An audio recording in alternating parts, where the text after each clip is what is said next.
Кыргызстанда 12 февралдан тарта коопсуз шаар долбоору ишке киргизилет. Негизги максат адам өмүрүн алган жол кырсыктарын 0%га түшүрүү. Экинчи максат жол кырсыктарын 50-70%га чейин азайтуу. Орнотулган аппараттык программалык комплекстер төмөнкү жол кыймылынын эрежелерин бузууларын аныктайт. Кыймылдын карама-каршы тилкесине чыгуу.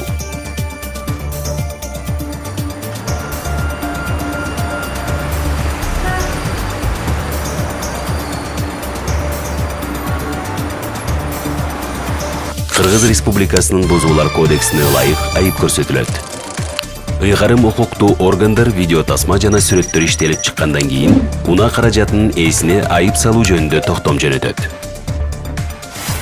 Жол эрежесин сактоо — өмүрдүн мыйзамы.